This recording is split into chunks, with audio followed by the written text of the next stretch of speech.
Good morning everyone. आज हम लोग फोटोसिंथेसिस इन हायर प्लांट का लेक्चर नंबर थर्ड रिकॉर्ड कर रहे हैं। लेक्चर नंबर थर्ड आज हमारा ये लाइव क्लासेस में लेक्चर नंबर थर्ड आज हम लोग ले रहे हैं।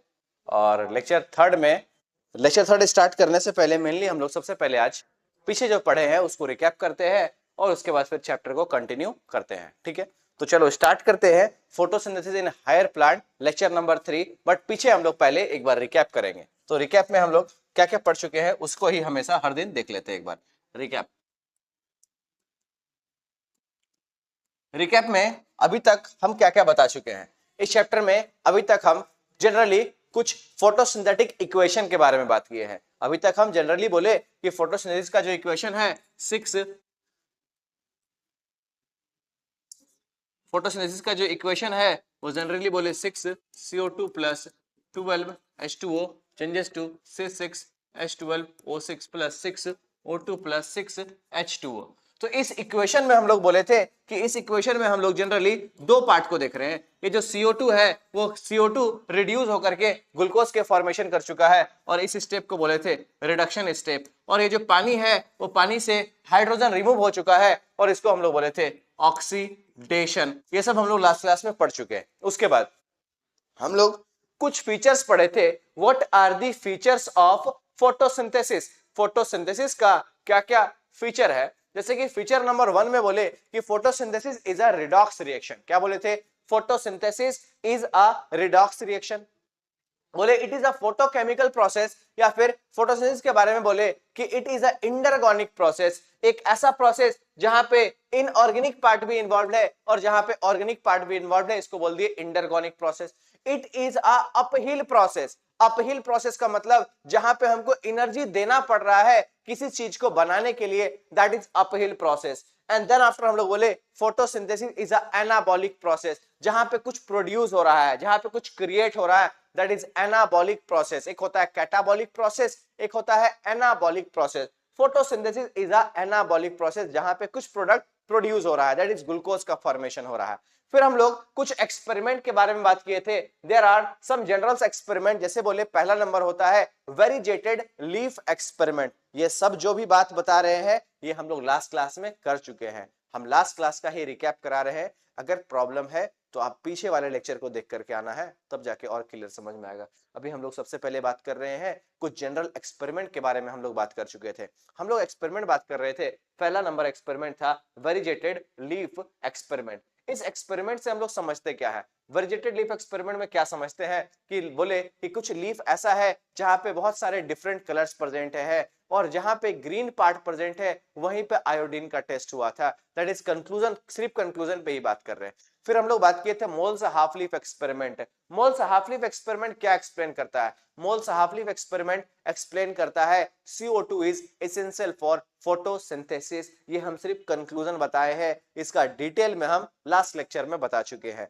नेक्स्ट हम लोग बोले थे TW एंजलमान एक्सपेरिमेंट को पढ़े थे। ये TW एंजलमान एक्सपेरिमेंट एक्सप्लेन क्या करता है? TW एंजलमान एक्सपेरिमेंट एक्सप्लेन करता है कि जो फोटोसिंथेसिस है वो मैक्सिमम किस लाइट रीजन में होता है। जैसे कि एक व्हाइट लाइट को हम 7 पार्ट में डिफरेंट 7 पार्ट में उसको तोड़ सकते हैं, 7 पार्ट में उसको क्रिएट कर सकते हैं। जब एक व्हाइट लाइट को प्रिज्म से पास करेंगे तो 7 लाइट का फॉर्मेशन होगा, विबग्योर का फॉर्मेशन होगा। और उस 7 लाइट में से मैक्सिमम किस लाइट में फोटोसिंथेसिस चलता है, तो हम लोग वहां पे एक्सपेरिमेंटली क्लैडोफोरा का यूज किए थे और वहां पे देख लिए थे कि वहां पे रेड और ब्लू वाले लाइट रीजन में सबसे ज्यादा फोटोसिंथेसिस चल रहा था। तो ये हम लोग TW एंजलमान एक्सपेरिमेंट से देखे थे। ठीक है बात यहां तक। अभी हम लोग आगे मूव करते हैं। नेक्स्ट हमारा पार्ट शुरू होता है फोटोसिंथेटिक पिगमेंट। हमारा नेक्स्ट पार्ट क्या है? फोटोसिंथेटिक पिगमेंट के बारे में हम लोग आज का टॉपिक स्टार्ट करते हैं। Photosynthetic pigment.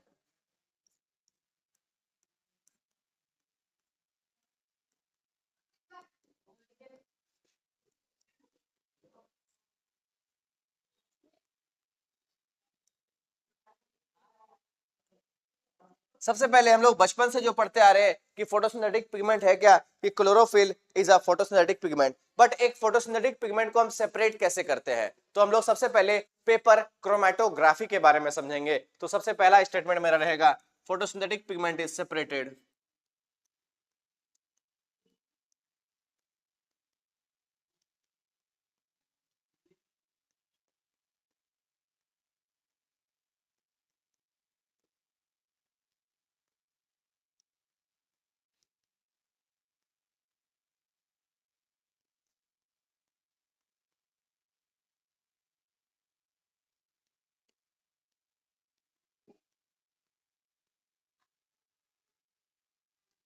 photosynthetic pigment is separated by paper chromatography method.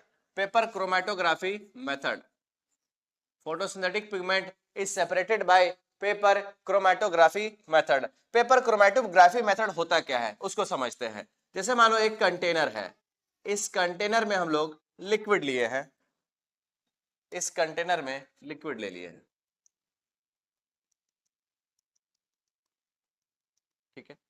एक पेपर लिए हैं और उस पेपर में जनरली पिगमेंट को हम लोग पिगमेंट का कुछ कंपोनेंट को ऐड किए हुए हैं, फोटोसिंथेटिक पिगमेंट। जब एक पेपर में क्रोमेटोग्राफ में जब हम लोग बहुत सारे पिगमेंट को ऐड किए हुए होते हैं, तो जब वाटर किसी सॉल्वेंट में हम इस पेपर को ऐड करते हैं, देखो प्रोसेस क्या है, प्रोसेस है अलग अलग फोटोसिंथेटिक पिगमेंट का हमको कलर को पता करना है। वो कलर को कैसे पता करेंगे, डिफरेंट फोटोसिंथेटिक पिगमेंट के बारे में कैसे जानेंगे कौन सा पिगमेंट होता है, तो इसको जानने के लिए मेथड का नाम है पेपर क्रोमेटोग्राफी। मेथड का नाम है पेपर क्रोमेटोग्राफी। इस पेपर क्रोमेटोग्राफी में करते क्या है कि एक क्रोमेटोग्राम होता है, ये इसको बोलते हैं, इस पेपर को बोलते हैं क्रोमेटोग्राम। क्रोमेटोग्राम बोलते हैं।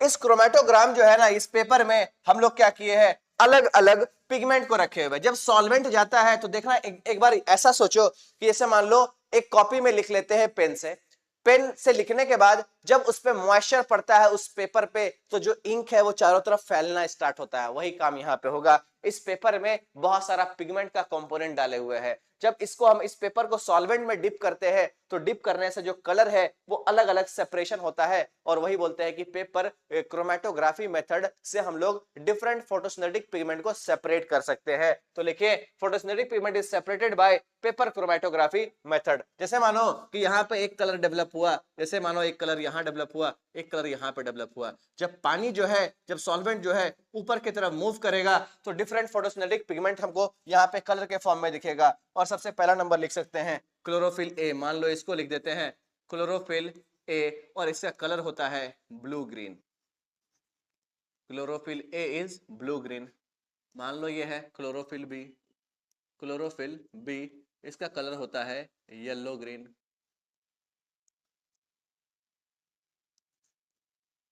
और इसको बोल सकते हैं कैरोटीनॉइड।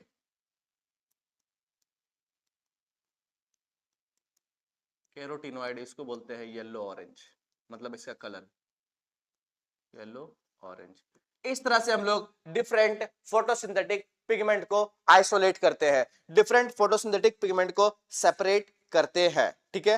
तो हम लोग सबसे पहले बात करेंगे क्लोरोफिल होता क्या है। क्लोरोफिल के बारे में समझेंगे तो क्लोरोफिल एक यूनिवर्सल फोटोसिंथेटिक पिगमेंट है, मतलब दुनिया के हर प्लांट में है except the eubacteria. Eubacteria को छोड़ देते हैं तो वो हर जगह पाया जाता है। तो ऐसा लिख सकते हैं photosynthetic is chlorophyll is the universal photosynthetic pigment. It is green colored का पिगमेंट, एक ग्रीन कलर का पिगमेंट होता है। तो यहां से हम क्लोरोफिल के बारे में लिखना स्टार्ट करें। सबसे पहले हम क्या बताएं, सबसे पहले हम बताएं आपको इस पीडीएफ से, मतलब कि इस पेज से आपको क्या याद रखना है। इस पेज से आपको याद रखना है क्लोरोफिल ए का कलर क्या है। क्लोरोफिल ए का कलर होता है ब्लू ग्रीन, क्लोरोफिल बी का colour yellow green and carotenoid का कलर येलो ऑरेंज। ये तीन पिगमेंट के बारे में आपको याद रखना है। और मेनली हम लोग क्लोरोफिल ए के बारे में ही ज्यादा पढ़ेंगे, बी कैरोटीनॉइड के बारे में ज्यादा नहीं पढ़ना है, क्लोरोफिल ए के बारे में ज्यादा पढ़ना है। देखेंगे यहाँ पे, तो बोल दिए यहाँ पे कुछ ऐसा प्रोसेस है, और इस प्रोसेस को क्या बोलते हैं, इस प्रोसेस को हम लोग क्रोमेटोग्राफी बोलते हैं। याद रहेगा what is chromatography. Chromatography is the process by which different photosynthetic pigment is separated. अलग अलग फोटोसिंथेटिक पिगमेंट को हम लोग सेपरेट कर लेते हैं, और इस मेथड को बोलते हैं क्रोमेटोग्राफी बोलते हैं। जब इस पेपर को लिक्विड में डिप करते हैं, सॉल्वेंट में डिप करते हैं, तो अलग अलग पिगमेंट का कलर हमको धीरे धीरे सेपरेट होना स्टार्ट होता है, and that is called paper chromatography. और इस पेपर को हम लोग क्रोमेटोग्राम बोलते हैं। क्लियर बात यहां तक। आगे मूव करते हैं, नेक्स्ट बात करते हैं क्लोरोफिल के बारे में, समझते हैं chlorophyll.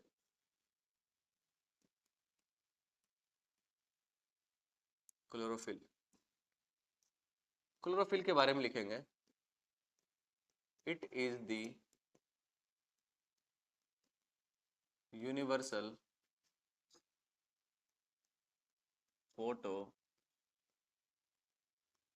photosynthetic pigment. It is the universal photosynthetic pigment ये क्लोरोफिल पिगमेंट प्रेजेंट कहाँ पे होता है? It is present in chloroplast. It is present inside chloroplast. It impart green colour to the plant. ये प्लांट में जो ग्रीन पार्ट है, leaf है, वो ग्रीन क्यों हो रहा है? It is due to chlorophyll. It impart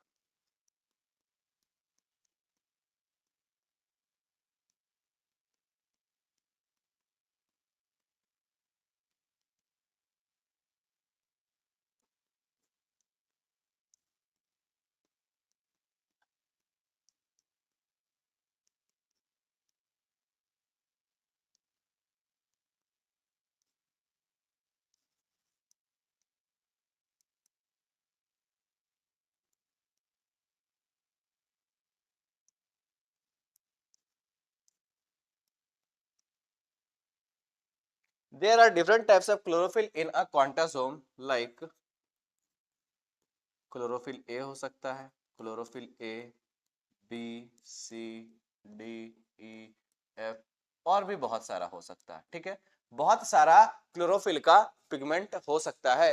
chlorophyll A, B, C, D, ई बहुत सारा हो सकता है। ठीक है, जिसमें से मेनली हम लोग को कौन सा याद रखना है? हम लोग को chlorophyll A, chlorophyll B and carotenoid के बारे में ही समझना है। ठीक है, तो आगे मूव करते हैं। क्लोरोफिल ए के बारे में हम लोग डिटेल में बात करेंगे, क्लोरोफिल ए को। ठीक है, तो देखो आगे मूव करते हैं, क्लोरोफिल ए को समझते हैं। क्लोरोफिल ए,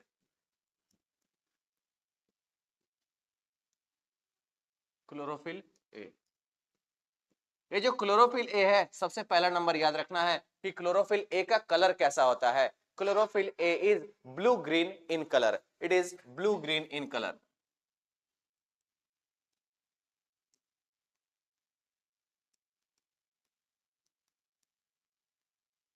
नेक्स्ट पॉइंट लिखेंगे, it is universal photosynthetic pigment.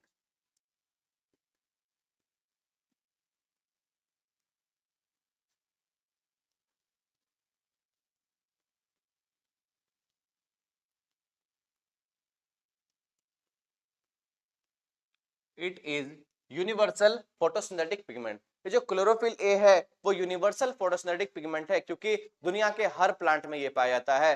Universal photosynthetic pigment because it is found in, because it is found in all plants, because it is found in all plants, her plants में ये पाया जाता है। It is the universal photosynthetic pigment, क्योंकि हर plant में ये पाया जाता है।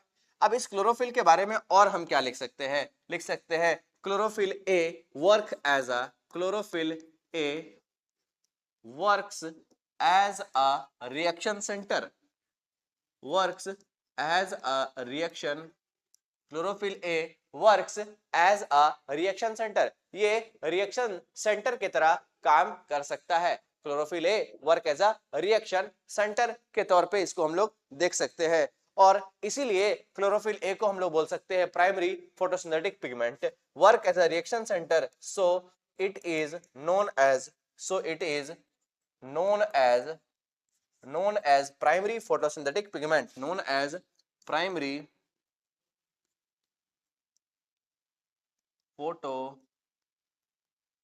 photosynthetic pigment, it is known as primary photosynthetic pigment। Chlorophyll A work as a reaction centre, और इसीलिए क्लोरोफिल ए को हम लोग बोल सकते हैं कि ये प्राइमरी फोटोसिंथेटिक पिगमेंट के तौर पे काम करता है। ठीक है, आगे मूव करते हैं, क्लोरोफिल बी को समझते हैं। क्लोरोफिल बी के बारे में ज्यादा याद नहीं रखना है, बस क्लोरोफिल बी के बारे में आपको याद रखना है कि इसका कलर कैसा होता है।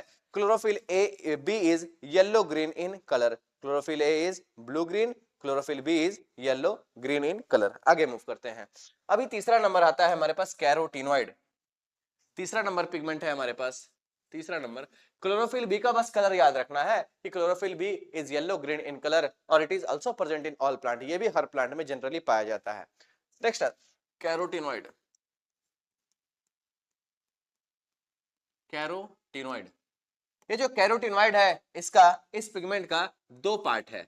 मतलब ये पिगमेंट जो है वो दो कंपोनेंट है इसमें। फर्स्ट कंपोनेंट होता है कैरोटीन एंड दूसरा is xanthine। First component is carotene and second is xanthophyll. ये जो कैरोटीन है ये अलग अलग तरह का हो सकता है, alpha carotene, beta carotene and gamma carotene, जिसमें से ये जो बीटा कैरोटीन है ना, it is precursor of vitamin A, it is precursor of vitamin A. Vitamin A का प्रिकर्सर कौन होता है? Beta carotene. चलिए ये बात आपको याद रखना था फोटोसिंथेटिक पिगमेंट के बारे में। सबसे पहले बोले क्लोरोफिल ए होता है, chlorophyll B, and then after carotenoid के बारे में बात कर लिए। ठीक है, अभी मूव करते हैं फोटोसिंथेटिक या फोटोकेमिकल रिएक्शन के बारे में बात करते हैं। ठीक है, अभी देख लेते हैं एक बार, लाइट रिएक्शन पे मूव करते हैं। हम लोग बोले थे कि मैकेनिज्म ऑफ फोटोसिंथेसिस क्या है। फोटोसिंथेसिस के बारे में एक पॉइंट और याद रखना है, फोटो सिस्टम के बारे में।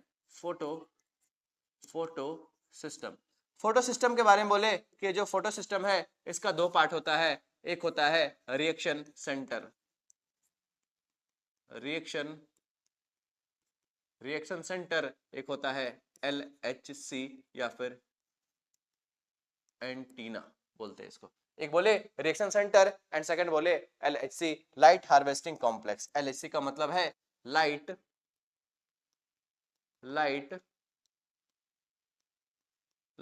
Harvesting complex. LHC का मतलब क्या है? Light harvesting complex.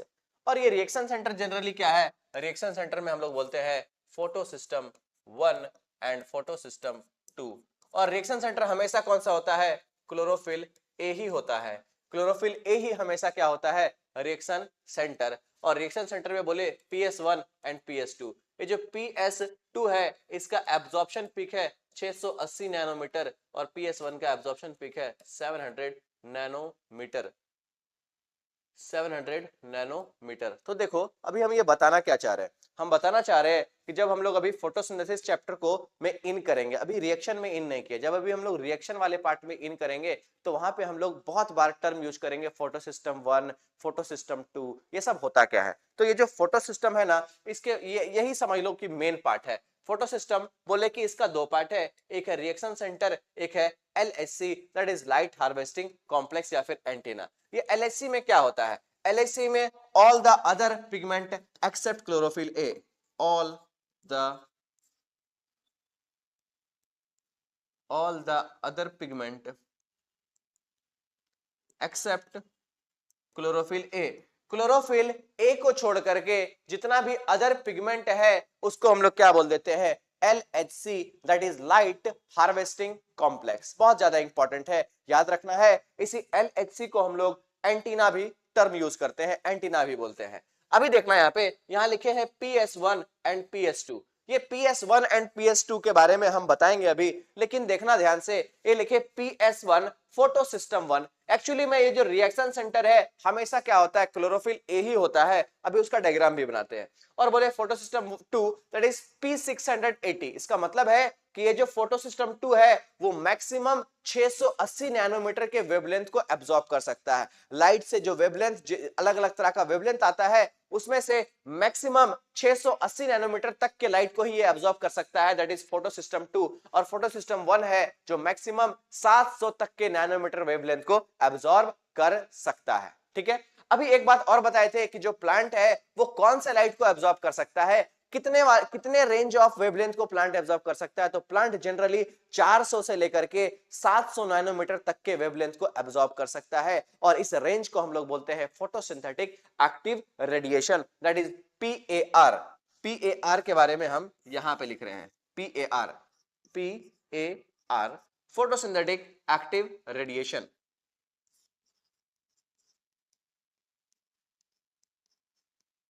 Photosynthetic active radiation,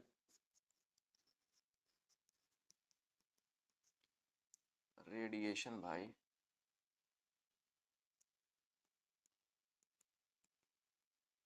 photosynthetic active radiation.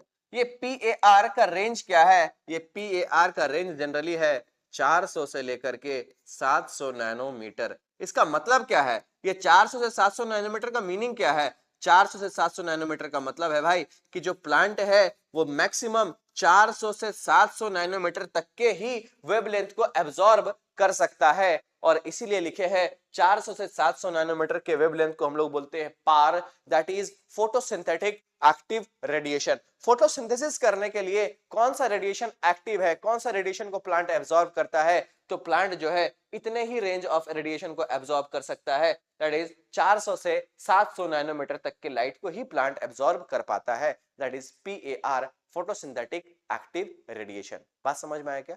अभी आगे मूव करते हैं। नेक्स्ट हम लोग मूव कर लेते हैं फोटो सिस्टम 1 एंड 2 के बारे में थोड़ा सा और समझते हैं। देखेंगे ध्यान से, हम लोग लास्ट क्लास में बता रहे थे कि एक रिएक्शन सेंटर होता है। रिएक्शन सेंटर जनरली हमेशा क्लोरोफिल ए ही होता है। रिएक्शन सेंटर हमेशा कौन सा होता है?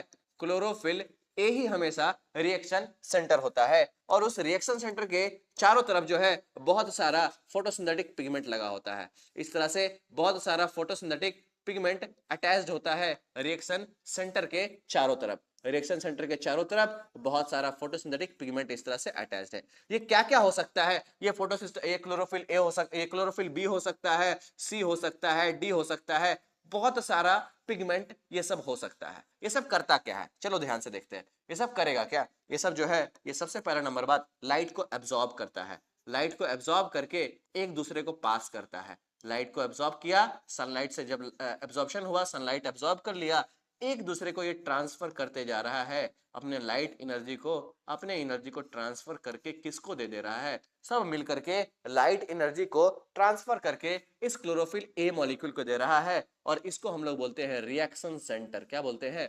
रिएक्शन रिएक्शन इसको हम लोग क्या बोलते हैं? जनरली इसको हम लोग रिएक्शन सेंटर टर्म यूज करते हैं। और ये जो येलो वाला पार्ट है, इस येलो वाले पार्ट को हम लोग बोल देते हैं LHC, लाइट हार्वेस्टिंग कॉम्प्लेक्स या फिर एंटीना। LHC बोले या फिर एंटीना टर्म भी इसके लिए देते हैं। और इस LHC में जनरली क्या है? LHC में जनरली क्लोरोफिल बी हो सकता है, सी हो सकता है, डी हो सकता है, एक्सेट्रा, मतलब और भी बहुत सारा हो सकता है। तो कर क्या रहा है? ये सब लाइट के वेवलेंथ, लाइट को एब्जॉर्ब कर रहा है। तो ये पिगमेंट सब करता क्या है? पिगमेंट जो है वो डिफरेंट डिफरेंट वेवलेंथ को एब्जॉर्ब करता है, सनलाइट को ट्रैप करता है। तो ये लाइट को ट्रैप किया और सब मिलकर के लाइट जो है एक साथ किसको दे दिया? एक साथ मिल करके ये क्लोरोफिल ए मॉलिक्यूल को दे दिया। जब एक साथ यहाँ से एनर्जी, बहुत सारा एनर्जी जब इसको मिलता है तो यहाँ से 2 इलेक्ट्रॉन बाहर निकलता है और इसके बारे में ही ये पूरा चैप्टर डिपेंडेंट होता है कि जब 2 इलेक्ट्रॉन बाहर निकलेगा तो उसको हम लोग फर्दर चेन में मूव करेंगे और चेन में मूव करने के दौरान वहां पे एटीपी का प्रोडक्शन होगा। एक्चुअली में हो क्या रहा है? अभी हम लोग लाइट रिएक्शन को पढ़ रहे हैं, तो सबसे पहले हम लोग मूव करते हैं फोटोकेमिकल रिएक्शन या फिर लाइट रिएक्शन के बारे में पढ़ते हैं। Light reaction and photochemical reaction को ही हम लोग हिल रिएक्शन भी बोलते हैं। ठीक है, आगे मूव करते हैं। तो सबसे पहले हम लोग लिख लेते हैं फोटोकेमिकल रिएक्शन या फिर हिल रिएक्शन। चलो हेडिंग लगाते हैं photochemical reaction.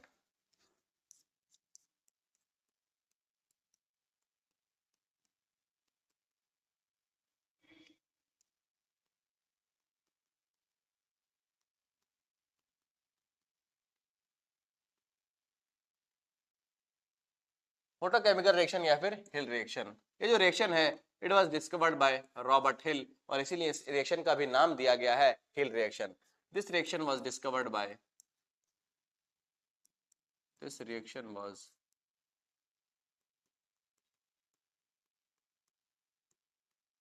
Discovered by Robert hill.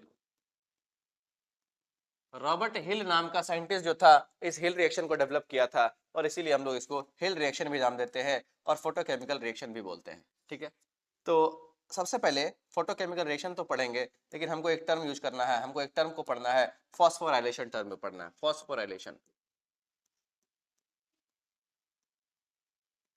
Phosphorylation, ये फॉस्फोराइलेशन का मतलब क्या होता है? Addition of inorganic phosphate and production of ATP. तो लिख देते हैं it is addition of inorganic phosphate, it is addition of inorganic phosphate in ADP to form ATP। देखो AD, चलो इसको दूसरे कलर से लिखते हैं, ADP प्लस इनऑर्गेनिक फॉस्फेट जब मिलेगा तो यहाँ से प्रोडक्शन होगा ATP का, दैट इज एडिनोसिन ट्राइफॉस्फेट। तो ये फॉस्फोराइलेशन का मतलब क्या होता है? फॉस्फोराइलेशन का मतलब होता है it is the addition of inorganic phosphate to form one molecule of ATP. Inorganic phosphate को देखो, ये इनऑर्गेनिक फॉस्फेट है और एडीपी में एडिनोसिन डाइफॉस्फेट में जब इनऑर्गेनिक फॉस्फेट को ऐड करते हैं तो वहां से प्रोड्यूस होता है एटीपी मॉलिक्यूल, और इसको ही हम लोग बोल देते हैं इसको बोल देते हैं फॉस्फोराइलेशन। बट दो तरह का फॉस्फोराइलेशन होता है, एक होता है फोटोफॉस्फोराइलेशन, एक होता है ऑक्सीडेटिव फॉस्फोराइलेशन। तो सबसे पहले हम लोग पढ़ते हैं type of phosphorylation. Type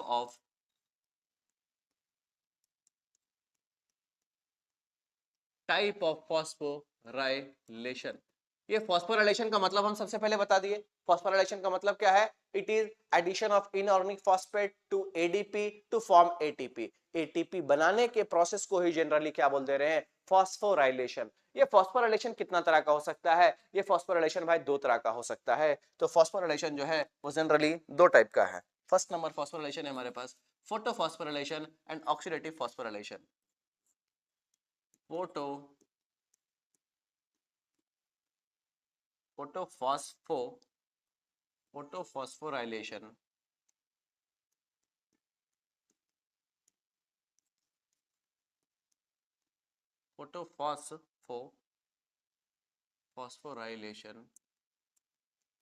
photophosphorylation एक है, और एक है हमारे पास oxidative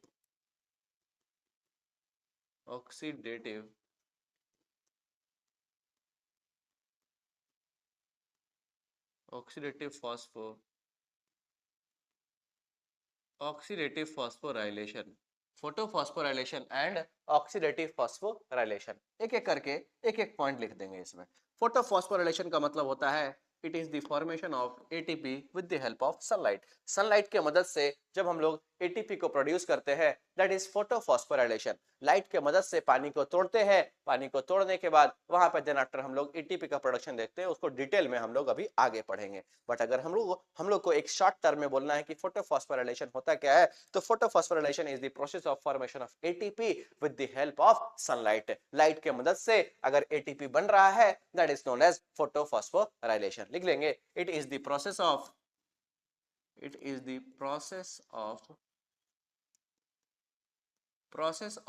formation of ATP with the help of formation of ATP with the help of light। Light के मदद से एटीपी बनाने के प्रोसेस को ही क्या बोल दे रहे हैं? हम लोग बोल दे रहे हैं फोटोफॉस्फोराइलेशन। ये ऑक्सीडेटिव फॉस्फोराइलेशन क्या है? तो इसमें लिखेंगे it is the formation of ATP by the oxidation of glucose in mitochondria।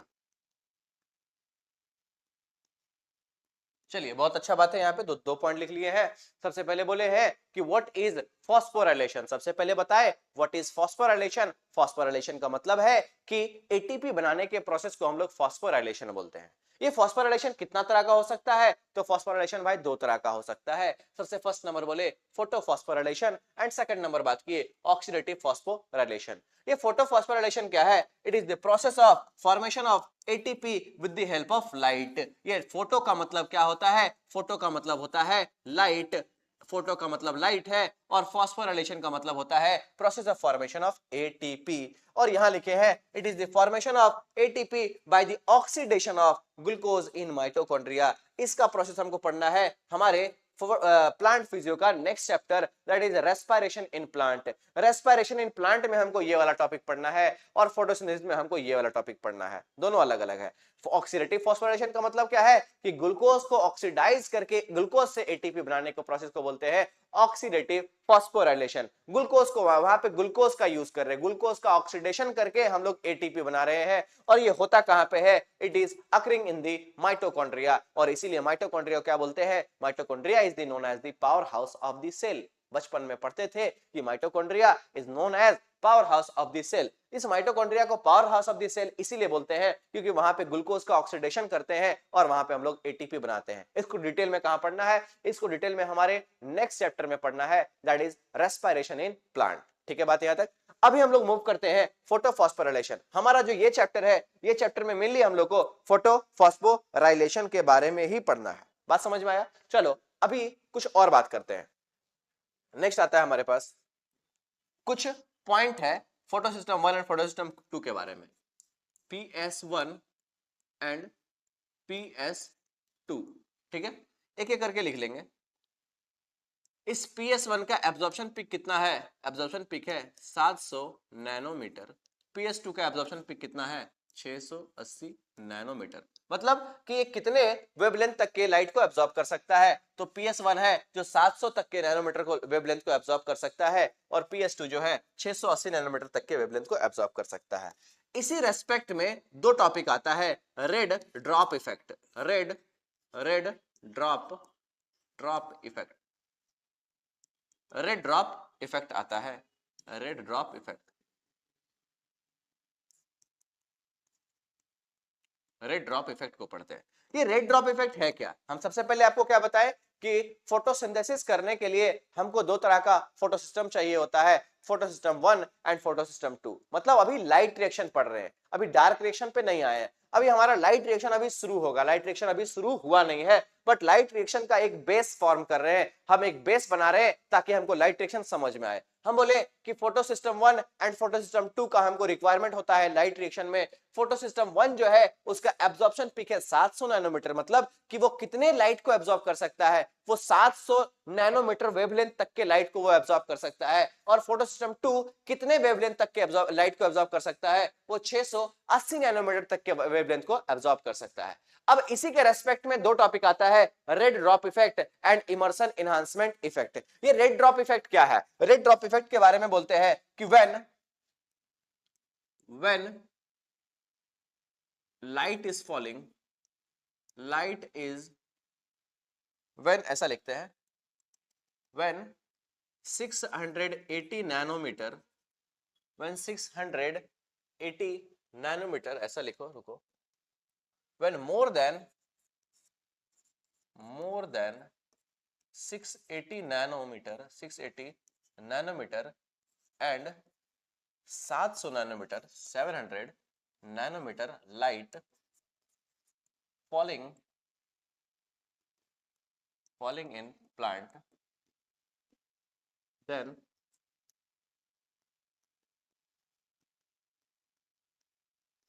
photosynthetic yield is reduced,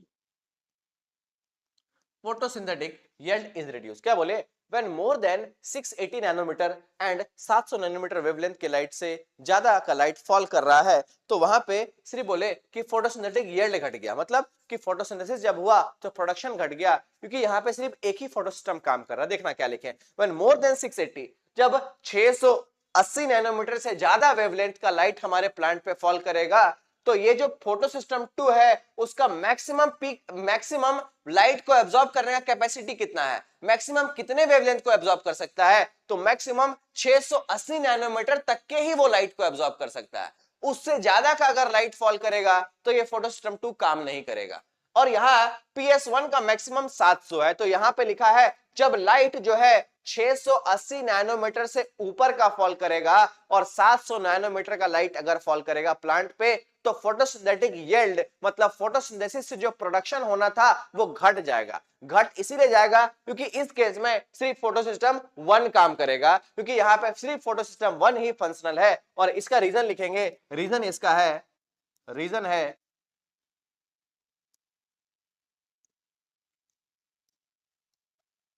इसका रीजन है because only PS1 is active,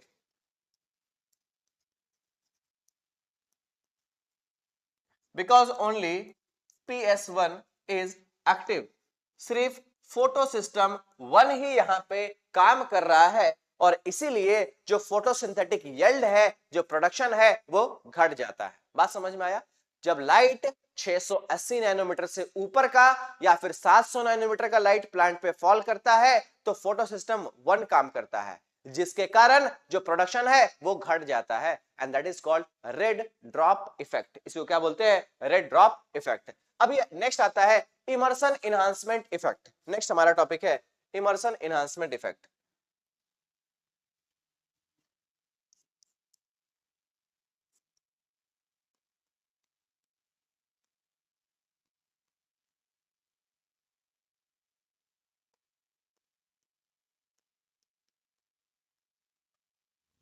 immersion enhancement effect क्या होता है?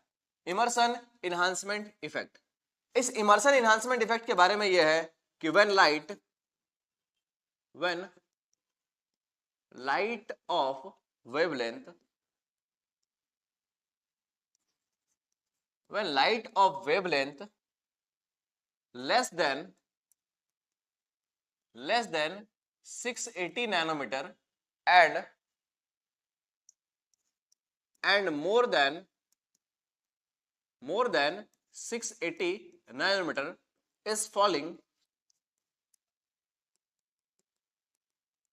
on plant, then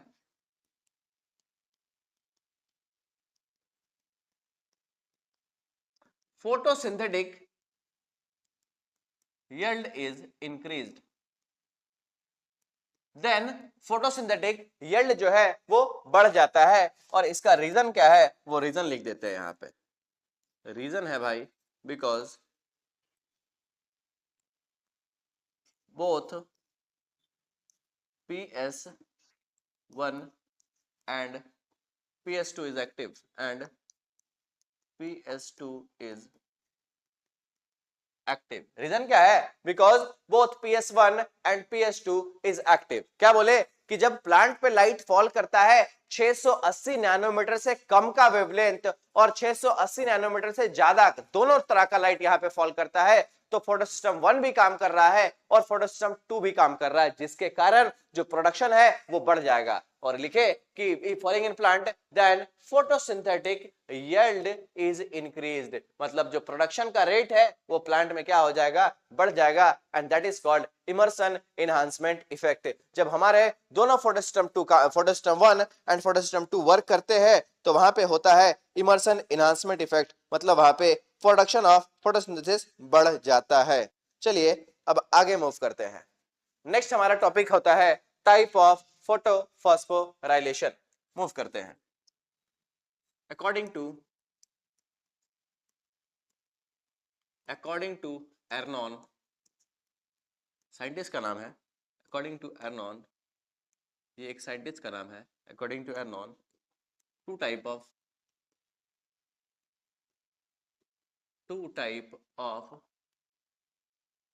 फोटोफॉस्फोराइलेशन, दो तरह का फोटोफॉस्फोराइलेशन होता है। Two type of photophosphorylation. First number होता है हमारे पास, लिखते हैं non cyclic,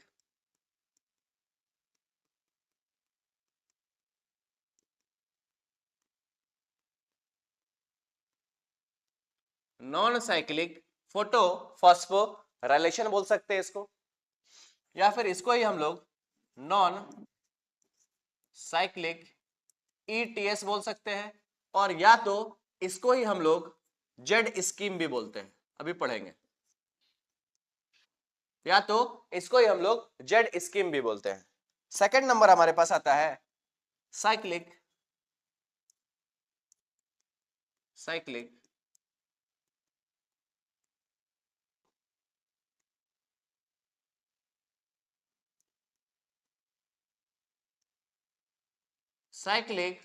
photophosphorylation, cyclic ETS का मतलब है इलेक्ट्रॉन ट्रांसपोर्ट सिस्टम।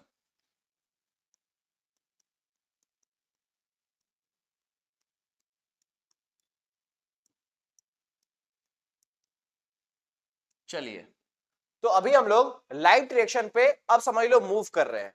तो बोले according to Arnon there are two type of phosphorylation, that is there are two type of photophosphorylation. First number हमारे पास है नॉन साइक्लिक फोटोफॉस्फोराइलेशन, इसी को बोलते हैं non cyclic ETS, that is non cyclic electron transport system, और इसी को हम लोग एक दूसरा नाम देते हैं जेड स्कीम, इसी को क्या बोलते हैं जेड स्कीम। नेक्स्ट हमारे पास टॉपिक है कि साइक्लिक फोटोफॉस्फोराइलेशन बोल सकते हैं या फिर साइक्लिक ईटीएस बोल सकते हैं। तो चलो मूव करते हैं, जेड स्कीम को पढ़ते हैं, बहुत बेहतरीन सा कॉन्सेप्ट है जेड स्कीम के बारे में। होता क्या है सो देखते हैं। जेड स्कीम, जेड स्कीम भी बोल सकते हैं और भी नाम है इसका, जेड स्कीम बोले या फिर नॉन साइक्लिक ईटीएस बोले, that is electron transport system, electron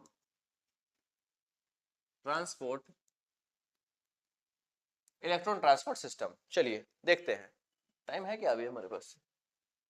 time है, हो जाएगा। देखिए सबसे पहला नंबर बात हम लोग बात करते हैं यहां से PS2, PS2 का एब्जॉर्प्शन पिक कितना है 680 नैनोमीटर। चलिए देखिए, जब लाइट इस पे फॉल करता है, जब लाइट इस पे फॉल करता है,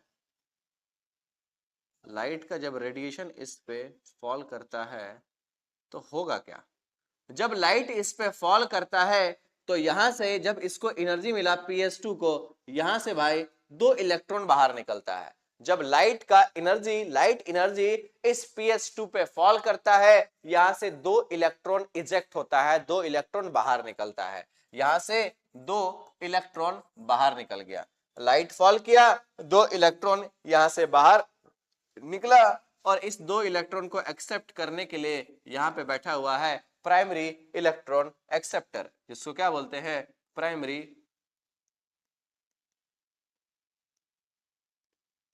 इलेक्ट्रॉन।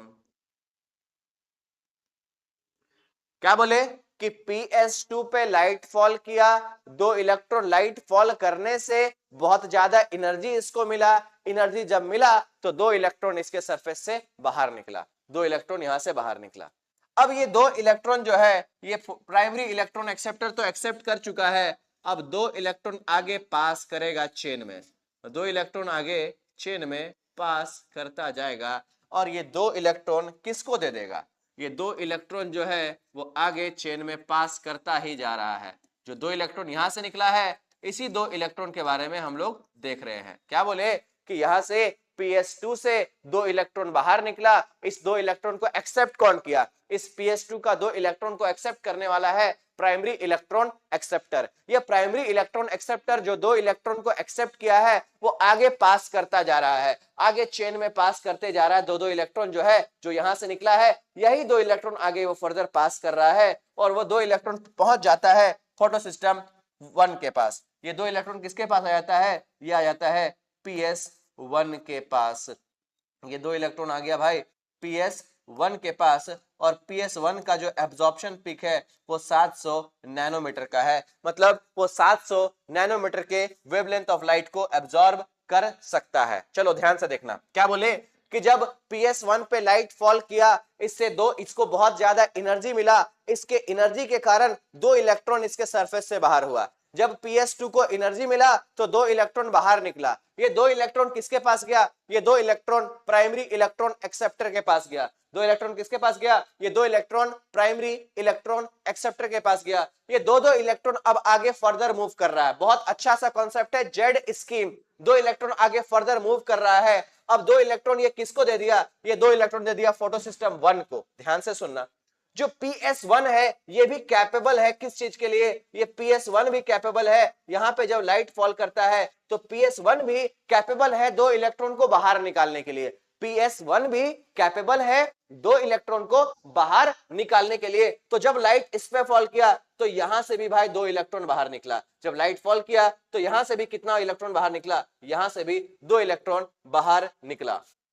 और 2 इलेक्ट्रॉन यहां पे फिर से प्राइमरी इलेक्ट्रॉन एक्सेप्टर, कुछ मॉलिक्यूल पढ़ेंगे हम लोग नेक्स्ट क्लास में, यहां पे बैठा हुआ है, ये 2 इलेक्ट्रॉन को एक्सेप्ट किया, ये 2 इलेक्ट्रॉन यहां पे ले लिया, और 2 इलेक्ट्रॉन ये फिर से चेन में पास करेगा, और स्ट्रोमा साइड में यहां से क्या बन जाएगा?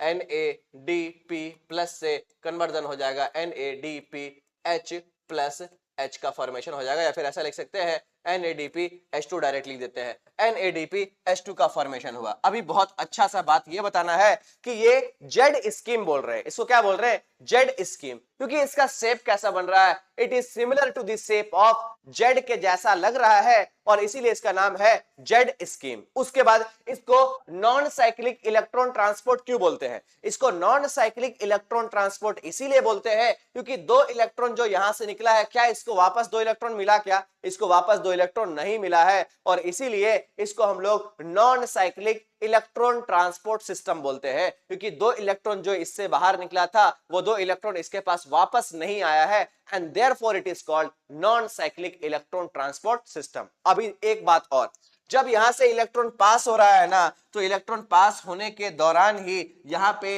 एटीपी का फॉर्मेशन हुआ है, एडीपी प्लस इनऑर्गेनिक फॉस्फेट से यहां से फॉर्मेशन हुआ है एटीपी मॉलिक्यूल का, जो कि एक एनर्जी करेंसी के तौर पे आगे यूज किया जाएगा इन लाइट रिएक्शन। अभी दो एनर्जी का मॉलिक्यूल बन चुका है, एक मॉलिक्यूल है हमारे पास NADPH2 और दूसरा मॉलिक्यूल है हमारे पास ATP, एंड दैट इज, इसी को हम लोग बोलते हैं जेड स्कीम। क्या बोलते हैं इसको, जेड स्कीम। बहुत अच्छा कॉन्सेप्ट है। PS1 PS2 पे लाइट पड़ा, दो इलेक्ट्रॉन बाहर निकला, दो इलेक्ट्रॉन कौन लिया, प्राइमरी इलेक्ट्रॉन एक्सेप्टर लिया, वो दो दो इलेक्ट्रॉन चेन में पास करता गया। जब चेन में इलेक्ट्रॉन पास कर रहा है तो वहां से एटीपी बन जा रहा है, इसको डिटेल में हम लोग नेक्स्ट क्लास में देखेंगे। जब चेन में दो इलेक्ट्रॉन पास कर रहा है तो दो इलेक्ट्रॉन से दो दो इलेक्ट्रॉन पास कर रहा है तो वहां पे एटीपी का प्रोडक्शन हो जा रहा है। देन आफ्टर दो इलेक्ट्रॉन किसके पास चला गया, PS1 के पास चला गया, लेकिन PS1 भी कैपेबल होता है इलेक्ट्रॉन को इजेक्ट करने के लिए, उससे भी इलेक्ट्रॉन बाहर निकल सकता है। तो PS1 से जब PS1 पे जब लाइट फॉल किया तो यहां से भी दो इलेक्ट्रॉन बाहर निकला, इसको भी इलेक्ट्रॉन किसी ने एक्सेप्ट किया, प्राइमरी इलेक्ट्रॉन एक्सेप्टर इसका भी होता है, एंड देन आफ्टर यहां पे फॉर्मेशन हो जाता है NADPH2 का फॉर्मेशन हो जाता है। तो बहुत सारा अच्छा सा कॉन्सेप्ट यहाँ पे खत्म होता है और फिर हम लोग नेक्स्ट क्लास में मिलते हैं। तो यहाँ तक क्या करना है, आपको एनसीईआरटी से रीडिंग कर लेना है और देन आफ्टर हम लोग चैप्टर को कंटिन्यू करते हैं। ठीक है, चलो जहां पे भी प्रॉब्लम होता है आप कमेंट में पूछा करो, आप लोग कमेंट कीजिएगा तो मैं रिप्लाई करूंगा उसका, तो कमेंट में आप पूछा करो कि दिक्कत क्या होता है। ठीक है, चलो नेक्स्ट क्लास में फिर मिलते हैं, चलो।